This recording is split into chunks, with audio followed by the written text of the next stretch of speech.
First class 11th nature and purpose of business. जो हम chapter पढ़ रहे हैं, जो चैप्टर आज मैं आपको समझा रहा हूँ, जो आपको बता रहा हूँ उस चैप्टर के बारे में, तो वो उसमें हम पढ़ेंगे कि बिज़नेस के नेचर और पर्पस।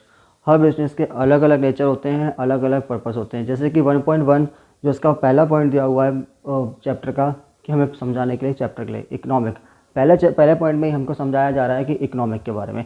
इकोनॉमिक कैसी होती है? दो तरह की ह्यूमन एक्टिविटीज़ होती हैं, एक होती है इकोनॉमिक, दूसरी होती है नॉन इकोनॉमिक। तो the activity undertaken by human beings, क्या होता है कि the activities undertaken by human beings to satisfy their needs and desire और कॉल्ड ह्यूमन बींग्स। उसको हम क्या बोलते हैं? ह्यूमन एक्टिविटीज़ बोलते हैं। वो एक्टिविटी जो एक ह्यूमन बींग के द्वारा की जाती है, उसकी डिज़ायर्स को पूरा करने के लिए, उसकी ज़रूरतों को पूरा करने के लिए, उसको हम बोलते हैं human activities. This activities can broadly B classified into two categories. इस एक्टिविटी को दो कैटेगरी में बांटा गया है। उन कैटेगरी को बोलते हैं हम, एक होती है इकोनॉमिक एक्टिविटी, दूसरी होती है नॉन इकोनॉमिक एक्टिविटी। जो इकोनॉमिक एक्टिविटी होती है, अब हम देखते हैं कि इकोनॉमिक एक्टिविटी होती क्या है। तो meaning and definition economic activity, meaning and definitions of economic activity, हमें इसके अंदर बताया गया है, इसका मीनिंग और डेफिनेशन बताई गई है। Are those activity which are undertaken by man with the object of earning money. एक वो एक्टिविटी जो मैन के द्वारा की जा रही है, मतलब कि हम ह्यूमन बींग्स के द्वारा की जा रही है। किस लिए की जा रही है? कि अर्निंग प्रॉफिट। उनका उद्देश्य क्या है? कि अर्निंग मनी, पैसा कमाना है। उनका पहला ऑब्जेक्ट क्या होगा? कि हमें पैसा कमाना है। Such activities are concern with production, exchange and distribution of goods and services. वो क्या करते हैं कि उनका जो कमाने का जो उद्देश्य है वो किस लिए कर रहे हैं? वो अपने नीड्स को, अपने डिज़ायर्स को पूरा करने के लिए कर रहे हैं। और वो किस तरीके से करते हैं? या तो कुछ प्रोडक्ट बनाएंगे, प्रोड्यूस करेंगे। जो इंडस्ट्रीज होती हैं उनका मेन उद्देश्य क्या होता है? प्रोडक्शन करना। कुछ भी, मतलब कि टीवी बनाना, फ्रिज बनाना, एसी, तो ये सब चीज़ें क्या है? बाइक, फोर व्हीलर्स, तो ये किस लिए बना रहे हैं? प्रोडक्शन करना। और इसको सेल कर कर वो क्या करते हैं? अर्निंग मनी, पैसा कमाते हैं। Exchange and distribution of goods and services, जो लोकल होलसेलर्स, रिटेलर, शॉपकीपर्स जो क्या करते हैं कि वो एक्सचेंज ऑफ गुड्स कर रहे हैं। मतलब कि गुड्स को एक्सचेंज कर रहे हैं। किसके साथ कर रहे हैं? मनी के साथ। वो हमसे पैसे लेते हैं और हमें क्या दे देते हैं? गुड्स दे देते हैं, commodities. Exchange and distribution of goods and services. अब जैसे कि देखा जाता है, कुछ इकोनॉमिक एक्टिविटी ऐसी होती है जो सिर्फ सर्विस प्रोवाइड कराते हैं, जैसे कि डॉक्टर, लॉयर, टीचर्स एक्सेट्रा। ये लोग क्या कर रहे हैं? सिर्फ हमें सर्विसेज दे रहे हैं और ना कि हमें कुछ गुड्स बेच रहे हैं। तो ये लोग, इनका उद्देश्य क्या है? इनका उद्देश्य भी यही है कि उनको पैसा कमाना है। वो पर वो कैसे कमा रहे हैं? वो सर्विस प्रोवाइड करा के कर रहे हैं, ना कि कोई गुड्स सेल करके। और जो होलसेलर, रिटेलर या कोई दुकानदार होते हैं लोकल, तो वो उनका क्या होता है? वो आपको गुड्स सप्लाई करते हैं, मतलब कि गुड्स आपको दे रहे हैं और एक हाथ से आपसे क्या ले रहे हैं? मनी ले रहे हैं। जी, according to Pigou, economic activity are those social activity which are done for the welfare of man and which can be measured in term of money. तो इकोनॉमिक एक्टिविटी इनके द्वारा बोला गया है, अकॉर्डिंग टू पिजो के द्वारा बोला गया है कि economic activity are those activity, वो एक्टिविटी है जो सोशल एक्टिविटी, मतलब कि हमारे जो समाज के आसपास जितनी भी एक्टिविटीज़ की जा रही हैं, विच आर डन, जिनके द्वारा की जा रही हैं, वो किस लिए की जा रही है? वेलफेयर ऑफ मैन, मैन का वेलफेयर करने के लिए। And which can be measured in to term of money, और जिसको नापा जा रहा है, मापा जा रहा है, किसमें नापा जा रहा है? वो मनी में, कि वो इतना पैसा कमा रहा है, ये इतना पैसा कमा रहा है, इस एक्टिविटी से इतना पैसा कमाया जा सकता है। ठीक, अब हम पढ़ते हैं इकोनॉमिक एक्टिविटी के कैरेक्टरिस्टिक्स, कि इकोनॉमिक एक्टिविटीज़ में भी क्या के कैरेक्टरिस्टिक्स दिए हैं, कुछ पॉइंट्स दिए हैं। किसके लिए थे? Wealth oriented. पहला पॉइंट क्या बोलता है? Wealth oriented. वेल्थ का मतलब क्या? पैसा। कि economic activity are wealth oriented. Economic activity क्या है? वेल्थ ओरिएंटेड है। It means they have direct और indirect relation with earning of wealth. दो तरीके के रिलेशन होते हैं कस्टमर के साथ हमारे, एक होते हैं डायरेक्ट, एक होते हैं indirect. Other activities which have no relation with wealth are called economic activities. Other activities कुछ ऐसी होती हैं जिनसे हमारा रिलेशन नहीं होता वेल्थ का, आर नॉट कॉल्ड, उनको हम इकोनॉमिक एक्टिविटी नहीं बोलते। ठीक है। Second, legal activities under economic activities only those activities are considered that have not be declared illegal. Economic activity में वही एक्टिविटीज़ को कैलकुलेट किया जाता है, लिया जाता है जिसको पैसे कमाने के लिए, बट वो किस तरीके से, लीगल, नॉट अ इलीगल। कोई भी चीज़ हम जब मतलब कि कोई काम करते हैं वो लीगल ही होना चाहिए, उसी को हम इकोनॉमिक एक्टिविटी बोलेंगे। हालांकि कोई व्यक्ति इलीगल काम करके पैसा कमा रहा है तो हम उसे इकोनॉमिक एक्टिविटी बोलेंगे। तो legal activities under economic activity are those activity और consider that have not been declared illegal. उसको इलीगल डिक्लेयर नहीं करेंगे। जो व्यक्ति लीगल काम करता है, लीगल तरीके से पैसा कमा रहा है, उसको हम लीगल एक्टिविटी बोलेंगे, not a illegal. It means only legal actions are said to be economic activity. जैसे मैंने बताया कि जो चीज़ हम इलीगल तरीके से, मतलब कि लीगल तरीके से, कानूनी तरीके से जो हम काम कर रहे हैं उसको हम बोलेंगे economic activity. Earning wealth bye means of immoral act, black marketing, very etc. are not included in economic activity। जैसे कि सट्टा, जुआ, इससे भी कई लोग पैसा कमाते हैं, पर वो क्या होता है, इकोनॉमिक एक्टिविटी नहीं होती वो, क्योंकि वो इसलिए नहीं होती क्योंकि वो इलीगल है, वो 2 नंबर का काम करके पैसा कमाते हैं। Third point, economic activities of average man. Economic activities include only the activities of average man relating to wealth. The activity of lunatic and gambler are not included in economic activity। जैसे क्या होता है, कुछ लोग होते हैं average में। Economic activity include only activities of average man relating to wealth. वो एवरेज मैन जो वेल्थ कमा रहे हैं, मतलब कि पैसा अर्निंग कर रहे हैं। The activities of lunatics and gamblers are not include in economic activity. Fourth point, measuring rod of money. All economic activities are always measured in term of money alone। जितनी भी इकोनॉमिक एक्टिविटी होती हैं उनको मापा जाता है किस में, मनी में। उनकी जो measured in term of money well alone, सिर्फ केवल किस में नापा जाएगा, मनी में। Point, social activity. Social activity, the social person who can act in the society, they only his activities are included in economic activities। social activities क्या होती है, जो समाज के लिए की जाती है। तो social persons who act in the society, जो काम कर रहे हैं किसके लिए कर रहे हैं, सोसाइटी के लिए कर रहे हैं, then only activities are included in economic activities में। फॉर एग्जाम्पल्स, जैसे एग्जाम्पल देखते हैं तो हमें एग्जाम्पल्स, कई सारे एग्जाम्पल्स दिए गए हैं इसके अंदर। The followings are some example of economic activities. बहुत सारे एग्जांपल्स दिए गए हैं हमें इसके अंदर। तो पहला दिया गया production, sales and distribution of goods. Production करके पैसा कमाओ, सेल्स करके पैसा कमाओ, डिस्ट्रीब्यूशन ऑफ गुड्स करके पैसा कमाओ। सेकंड पॉइंट बोला गया ट्रांसपोर्टेशन ऑफ गुड, जो ट्रकों के द्वारा, ट्रेन्स के द्वारा, एयरलाइंस के द्वारा, शिप्स के द्वारा जो ट्रांसपोर्टेशन किए जाते हैं, किसका किया जाता है, गुड्स का किया जाता है। तो वो भी काम किस लिए किया जा रहा है, वो भी इकोनॉमिक एक्टिविटी है जो पैसा कमाने के लिए की जा रही है। Third, accepting deposit and lending money by bank. पैसा जमा करो बैंक में, बैंक जो पैसा हमसे जमा करवा रहा है, डिपॉजिट करवा रहा है, उससे भी हम क्या करते हैं, इंटरेस्ट कमाते हैं। इंटरेस्ट क्या है, एक हम पैसा कमा रहे हैं। और बैंक भी हमें क्या करता है, लेंडिंग मनी, मतलब पैसा उधार पर देता है और हमसे क्या ले रहा है, इंटरेस्ट ले रहा है। तो वो भी क्या कर रहा है, हमसे एक पैसा कमा रहा है। तो वो भी एक क्या है, उनकी इकोनॉमिक एक्टिविटी है।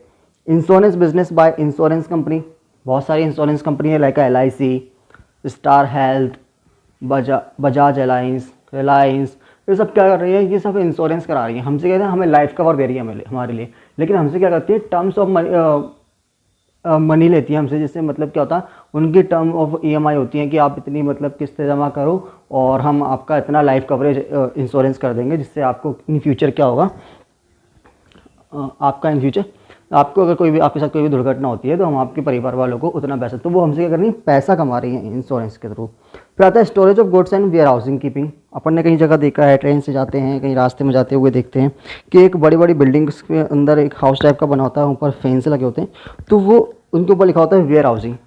अब वो वेयर हाउसिंग क्यों होते हैं, कि वेयर हाउसिंग में क्या होता है, जैसे कि हमारे यहाँ अनाज है, अनाज की पैदावार ज़्यादा हुई, अनाज स्टोरेज करना है। क्योंकि क्या होता है कि जैसे कि कुछ गुड्स ऐसे होते हैं जो पेरिशेबल होते हैं, ठीक है, जैसे कि प्याज, टमाटर, गेहूँ, राइस, ये सब चीज़ें क्या है बहुत जल्दी ख़राब हो जाती हैं। पानी लग गया तो ख़राब हो गई, कीड़े लग गए तो ख़राब हो गई। तो उनके लिए क्या बनाए जाते हैं, वेयर हाउसिंग बनाए जाते हैं, जिसको बोलते हैं हम गोडाउन, भंडार गृह। उसके अंदर वो लोग क्या करते हैं कि किसान लोग या फिर कुछ व्यापारी जो गेहूँ वगैरह कहते हैं उसको खरीद के उसके अंदर वेयर हाउसिंग के अंदर स्टोरेज कर देते हैं, और जब मार्केट के अंदर उस चीज़ की ज़रूरत पड़ती है तो वहाँ से वो चीज़ निकाल कर सेल करने लगते हैं। जो वो किस लिए कर रहे हैं, पैसा कमा रहे हैं। और वेयर हाउसिंग वाला भी क्या करता है, इन लोगों से वो सामान स्टोरेज करने के पैसे लेता है, ठीक है। तो वो भी क्या कर रहा है, पैसे कमाने के लिए काम कर। एडवर्टाइजमेंट, एडवर्टाइजमेंट दो तरीके के एडवर्टाइजमेंट होते हैं, एक तो होते हैं ई एडवर्टाइजमेंट, एक होते हैं नॉन ई एडवर्टाइजमेंट, ठीक है। इलेक्ट्रॉनिक ई एडवर्टाइजमेंट को हम बोलेंगे इलेक्ट्रॉनिक एडवर्टाइजमेंट। जैसे कि हम देखते हैं आजकल सब लोग सोशल साइट्स का यूज़ कर रहे हैं, फेसबुक, व्हाट्सअप, तो उसमें देखा होगा बहुत सारे एड्स आते हैं, हम मोबाइल चलाते हैं वहाँ पे भी देखते हैं बहुत सारे एड्स चल रहे हैं। तो वो एडवर्टाइजमेंट किस लिए किए जा रहे हैं कि वो उनका भी मैंने उद्देश्य क्या है, पैसा कमाना। वो लोग भी ऐड करके क्या कर रहे हैं, पैसा कमा रहे हैं। बाजार में बड़ी बड़ी होर्डिंग्स लगना, न्यूज़पेपर्स में ऐड निकलवा देना, एडवर्टाइजमेंट निकलवा देना, विज्ञापन। तो वो लोग किसके लिए काम कर रहे हैं, वो पैसा कमा रहे हैं, एडवर्टाइजमेंट के थ्रू वो लोग पैसा कमा रहे हैं। फिर आता है medical profession of a doctor. Medical profession बहुत सारे होते हैं। डॉक्टर्स हैं, ये लोग क्या कर रहे हैं, हमें सर्विसेज दे रहे हैं, हमारा चेकअप कर रहे हैं, और बदले में हमसे क्या ले रहे हैं, फीस ले रहे हैं।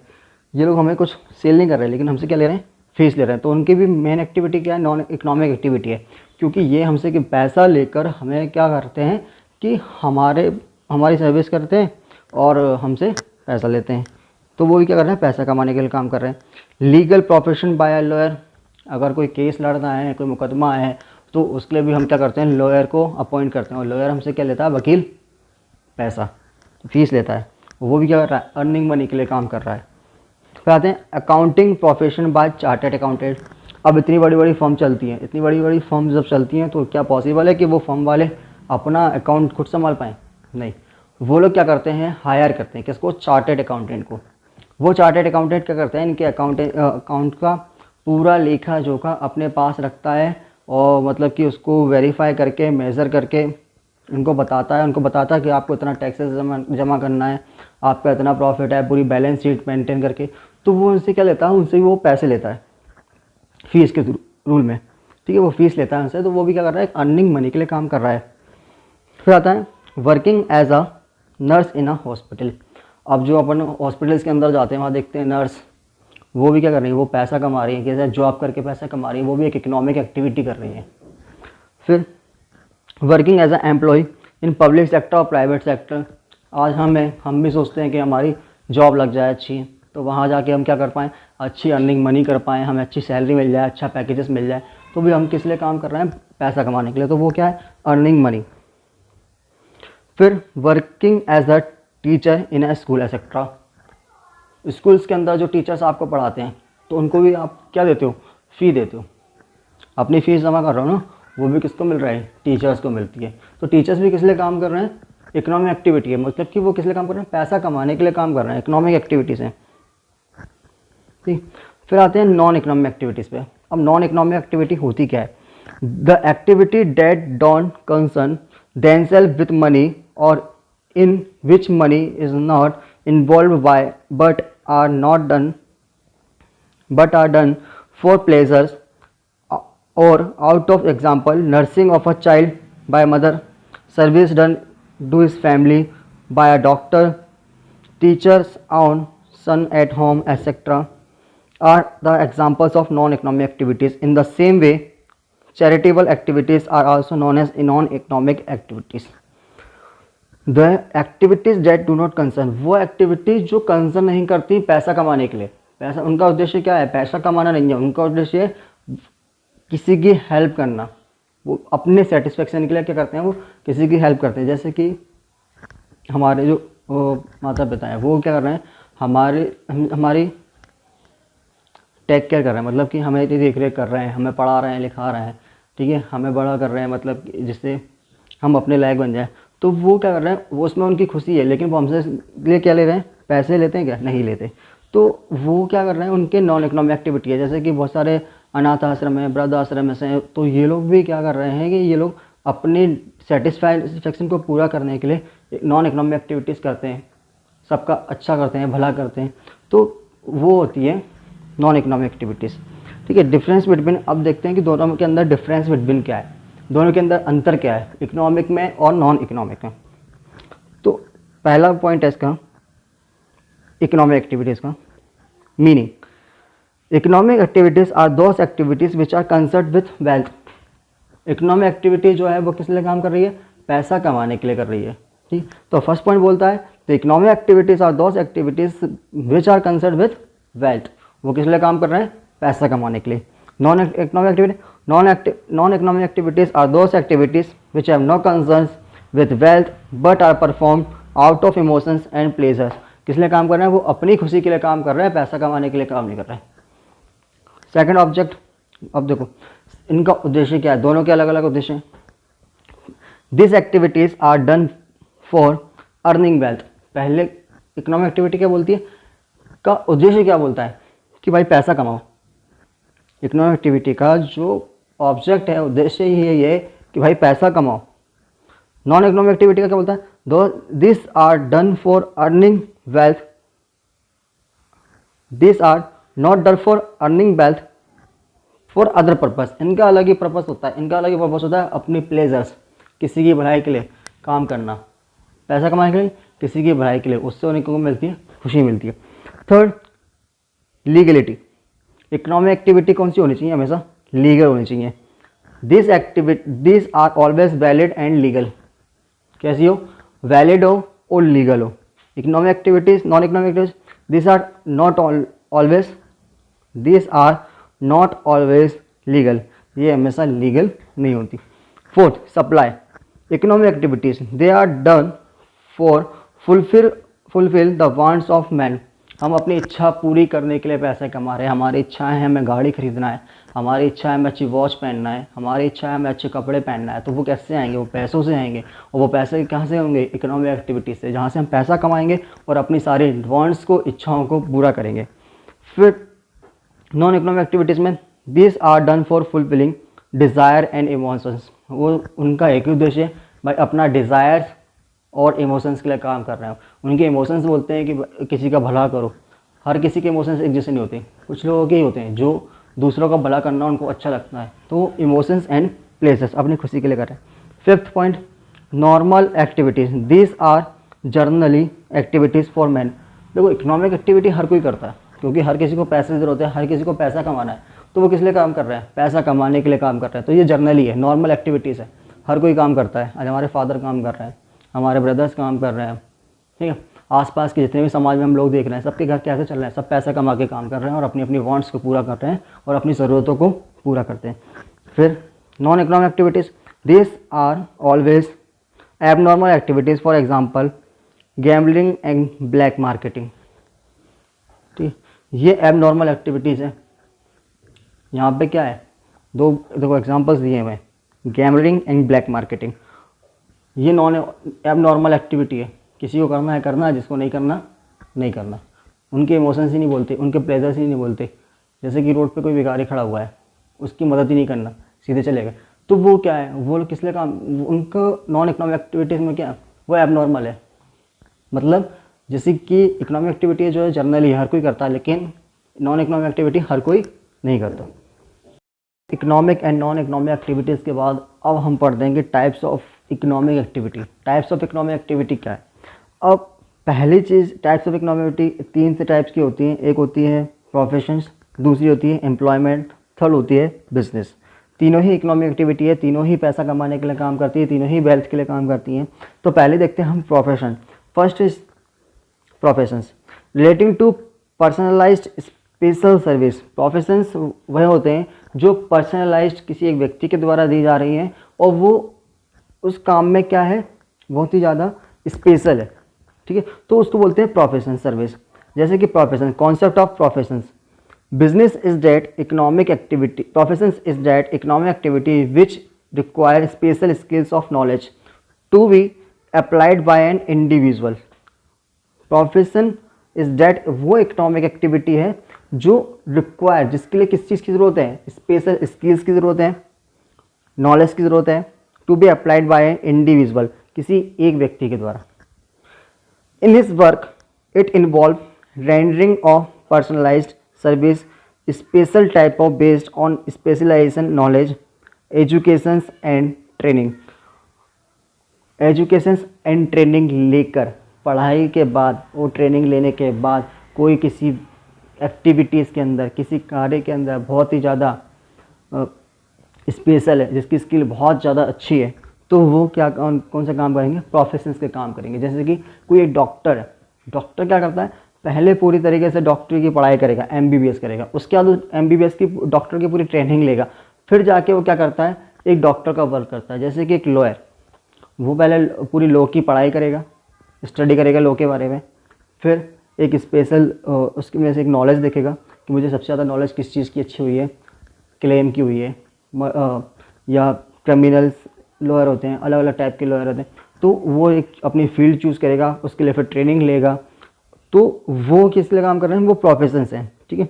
तो एजुकेशन एंड ट्रेनिंग, इसके लिए बहुत ज़्यादा ज़रूरी है एजुकेशन, पढ़ाई की, दूसरी ट्रेनिंग की। अगर आपको किसी भी प्रोफेशन में जाना है तो आपको उसके लिए बहुत ज़्यादा अच्छी पहले पढ़ाई करनी पड़ेगी, फिर उसके लिए ट्रेनिंग लेना पड़ेगी। दोनों ही चीज़ बहुत ज़्यादा ज़रूरी हैं, ठीक है। The person engaged in profession is called professional. जो व्यक्ति सिर्फ सर्विसेज दे के प्रोफेशनली काम कर रहा है, जो इन चीज़ों से जुड़ा हुआ है, इंगेज्ड है, प्रोफेशनल इज कॉल्ड प्रोफेशनल, उसको हम क्या बोलेंगे, प्रोफेशनल बोलेंगे। For example, a doctor engaged in medical profession. Doctor जो है वो मेडिकल प्रोफेशन से जुड़ा हुआ है, वो किसी और प्रोफेशन से जुड़ा हुआ नहीं है। अब कोई ऐसा व्यक्ति तो है नहीं जो लाइट फिटिंग का काम करता और उसको डॉक्टर का काम दे दो, तो वो क्या करेगा, वहाँ जाके वो गड़बड़ कर देगा, ठीक है। तो उसको ट्रेनिंग किस में होनी चाहिए, डॉक्टर में होनी चाहिए, और वो इंगेज होना चाहिए, मेडिकल प्रोफेशन से इंगेज होना चाहिए। प्रोफेशन अ लॉयर, एक वकील, वो किससे इंगेज होता है, लॉ से, वो पूरी तरीके से कानून से इंगेज होता है। A chartered accountant engage in accounting, एक चार्टेड अकाउंटेंट है, वो पूरा इंगेज किसके साथ रहेगा, किसके साथ जुड़ा, उसकी फील्ड क्या रहेगी, अलग ही फील्ड रहती है, सबकी अपनी अपनी अलग फील्ड होती है। ऐसे ही चार्टेड अकाउंट की भी अलग फील्ड होती है, वो अकाउंटिंग की पूरी नॉलेज रखता है और वो अकाउंट से जुड़ा हुआ होता है।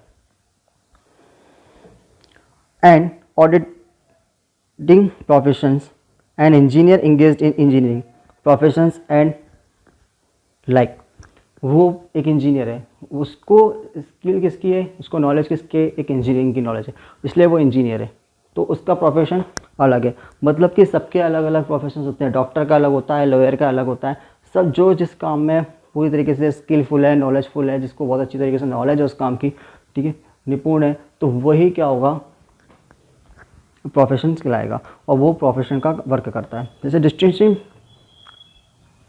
Features, special features of profession. अब कुछ प्रोफेशंस के भी स्पेशल फीचर्स होते हैं, वो भी देख लेते हैं।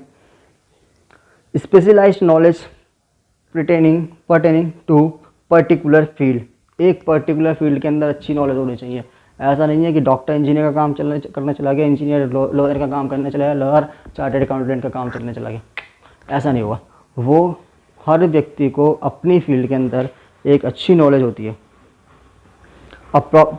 Profession is a organized body of special knowledge, हर व्यक्ति को अपने काम के अंदर बहुत अच्छी नॉलेज होना ज़रूरी है। The body of theoretical knowledge consist of principles, theories are techniques which establish causes and effect relationship.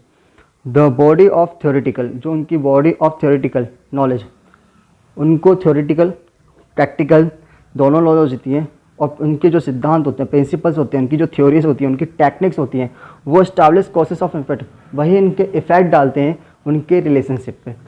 जैसे कि एक जो इंजीनियर है, उसको पूरी तरीके से किस चीज़ में उसको पता है, मेरे से मतलब कि इंजीनियरिंग के पूरे सिद्धांत क्या हैं, थ्योरी क्या है, उस काम करने की टेक्निक क्या है, तो वो बहुत जल्दी उसको कर लेगा और बहुत जल्दी उसको इफेक्ट पड़ेगा। This are evolve through specific method of observation, experiment and experience.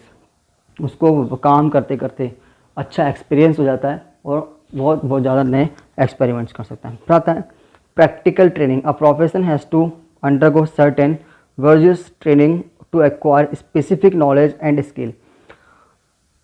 उसको ट्रेनिंग इसलिए दी जाती है, प्रोफेशंस को ट्रेनिंग इसलिए दी जाती है कि वो अपने काम के अंदर बहुत ज़्यादा तरीके से स्किलफुल हो, नॉलेजफुल हो, उसको अच्छा एक एक्सपीरियंस हो जाए, उसकी नॉलेज बहुत ज़्यादा बढ़ जाए। तो training to acquire specific knowledge, किसी एक काम की नॉलेज दी जाती है। जो डॉक्टर्स हैं, डॉक्टर्स को क्या होती है, सिर्फ मेडिकल लाइन की नॉलेज दी जाती है। अकाउंटेंट है, अकाउंटेंट को सिर्फ चार्टर्ड अकाउंटेंट की नॉलेज दी जाएगी, मतलब अकाउंटिंग की नॉलेज दी जाएगी। ठीक है, टीचर है, टीचर को सिर्फ पढ़ाने के लिए ट्रेनिंग दी जाती है। तो हर व्यक्ति को, हर प्रोफेशंस को अलग अलग काम के लिए अलग अलग ट्रेनिंग्स दी जाती हैं। जो जिस काम के लिए प्रोफेशंस चुनता है उस हिसाब से वो अपनी ट्रेनिंग भी लेता है। फिर आते हैं restrict entry. Every profession has restrict entry by passing prescribed examination and obtaining degree and diploma. Her professions के पास अलग अलग डिग्री होती है। जैसे कि डॉक्टर के पास MBBS की डिग्री होना ज़रूरी है, डेंटिस्ट के पास BDS की होना ज़रूरी है। तो हर प्रोफेशंस के लिए हर एक स्पेसिफिक डिग्री बनाई गई है, जिसको वो पढ़ाई करने के बाद, उसकी एजुकेशन लेने के बाद, उसकी पूरी स्किल लेने के बाद, नॉलेज लेने के बाद, जब वो स्किलफुल हो जाएगा तब उसको वो डिग्री और डिप्लोमा दिया जाता है। इसके लिए रिस्ट्रिक्ट एंट्री होती है। अब हर कोई उठ के डॉक्टर तो बन नहीं जाता, हर कोई उठ के इंजीनियर तो बन नहीं जाएगा, हर कोई उठ के चार्टर्ड अकाउंटेंट तो बन नहीं जाएगा। उसके लिए वो पहले क्या करेगा, पहले उसके लिए एजुकेशन लेगा, पूरी पढ़ाई करेगा, उसके बाद उसकी ट्रेनिंग करेगा, तब जाके उसकी डिग्री डिप्लोमा मिलेगा, तब जाके वो अपना काम कर पाएगा। फिर आता है professional associations. Every profession has professional associations and its membership is compulsory. As associations regulate the entry in the professions, grant certificate to practice, formulates and enforce the code of conduct. Her professional का एक association होता है। Association मतलब कि हर professional has professional associations, अपनी अपनी एक professional association बनाता है। जैसे डॉक्टर की अलग होती है, लॉयर्स की अलग होती है, वो लोग अपना एक लीडर चुनते हैं या फिर अपने के लिए एक अपना जो बड़ा उनके लिए लीडर्स होंगे वो चुनेंगे। एंड मेंबर इज़ कंपल्सरी, वो रखना ज़रूरी है और सारे मेंबर्स को जुड़ना बहुत ज़्यादा ज़रूरी होता है। Every association regulate the entry in the profession, her association regulate करता है, एंट्री करता है इन द प्रोफेशन, उनको ग्रांट करता है सर्टिफिकेट ऑफ प्रैक्टिस, उनके प्रैक्टिस की सर्टिफिकेट्स प्रोवाइड्स कराते हैं, formulates and enforce the code of conduct, और हर प्रोफेशन का एक कोड ऑफ कंडक्ट बनाया जाता है। फिर आता है dominance of service motive. The dominance of service motive is found in every profession. In other words, preference is given to service rather than to selfish gain. Financial gain is secondary and delegate service to be client in primary. Dominance of service motive, सबका अपना अपना अलग motive होता है, सब अपने अपने अलग प्रोफेशंस के लिए वर्क कर रहे हैं, सबके अलग अलग मोटिव्स हैं। तो dominance of service motive is found in every profession. Dominance her service her profession में पाया जाएगा आपको। ठीक है, उसको दूसरे शब्दों में देखा जाए तो समझा जाए, the preference is given to service rather than to selfish gain. क्या होता है कि जब दो प्रोफेशन एक जैसे हो जाते हैं, दोनों की ही स्किल बराबर में, तो थोड़ा सा उनमें एक अंतर आ जाता है, अपने आप में लगता है सेल्फिश गेन, मतलब कि सेल्फिशनेस फाइंड करने लगते हैं अपने अंदर। तो financial gain is secondary and delegate service to client in primary. ठीक है, तो फाइनेंशियल गेन किस लिए काम कर रहा हूँ, फाइनेंशियल गेन के लिए, is secondary and delegate service, वो क्या कर रहे हैं, अपनी सर्विस को डेलीगेट कर रहे हैं, किसको, अपने क्लाइंट को। तो उनका पहला मोटिव क्या रहेगा कि उनको अपने जो क्लाइंट्स हैं उनको सर्विस देना है, तो उनका प्राइमरी फंक्शन क्या रहेगा, वो। सेकेंडरी फंक्शन का क्या है कि फाइनेंशियल गेन, पैसा कमा, लेकिन प्राइमरी फंक्शन क्या रहेगा, अपने क्लाइंट को मोटिव करना। फिर आते हैं code of conduct. Professions are regulate or bond by formal code of conduct prescribed by their respective professional association. हर जब ये लोग एसोसिएशन बनाते हैं ना, तो अब एक अपने कोड ऑफ कंडक्ट बनाते हैं। क्या बनाते हैं, कोड्स बनाते हैं, कोड ऑफ कंडक्ट, जिससे वो लोग क्या होते हैं, हर एक अपनी फील्ड के हर प्रोफेशन के साथ क्या होते हैं, जुड़े होते हैं, और जो भी उनको अपने प्रोफेशन के लोगों को मैसेज देना है या उन तक कुछ बात पहुंचाना है, तो वो लोग किसका यूज़ करेंगे, कोड ऑफ कंडक्ट का।